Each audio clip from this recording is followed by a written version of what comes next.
For decades, I've had a goal of outliving George Burns. He wanted to get to his 100th birthday, and he did so in a couple more weeks.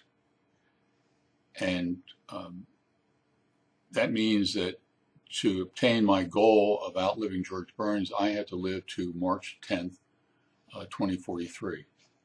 That's 27 years and a couple months.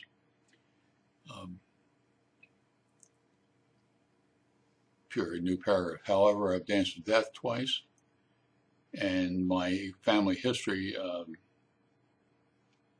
with my parents and their parents, it doesn't look good for me. My mother died in her early 50s, and I've outlived my father already by almost half a decade. I exercise every day.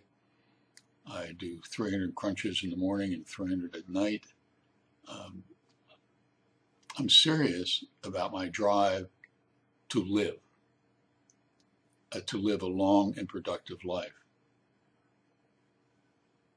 But that is not a drive to vegetate or to suffer needlessly. And what perplexes me is a lot of people on the radical right, especially religiously, insist on keeping people alive in a vegetative state and in a suffering state, even though there is no hope for them for a week, 2 weeks, months, or years to do anything other than suffer or to vegetate. And man, I'll tell you, they can pontificate upon that as long as they wish, but it doesn't make sense to me. And it doesn't make sense to me that they're going to decide how I choose to live my life and to end it. And that those people who think they know, ask them whether they have danced with death.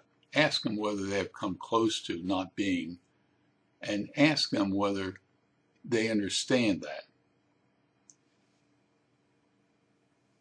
And those people, ask them if they have a dog or a cat at home. And say, what would you do if a dog or a cat, your favorite pet at home, was suffering needlessly, or was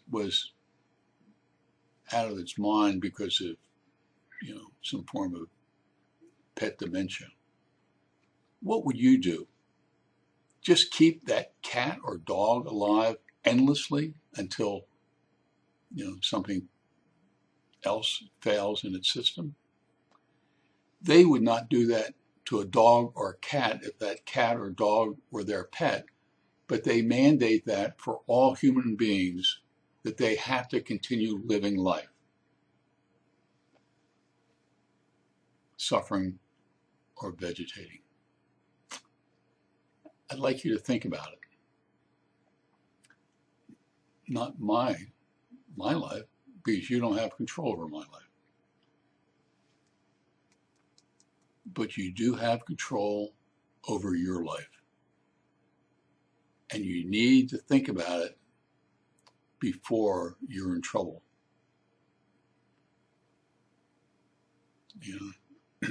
I know I sound like an old grandfather telling his grandchildren about the reality of life, but I mean it.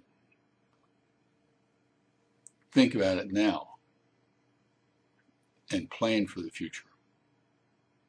Or else you put your children and their children in the position of deciding for you. That's not fair.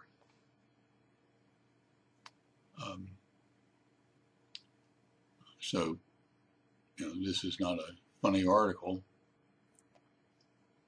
but it is a true article, and you can benefit from reading it. In the meantime, you take care.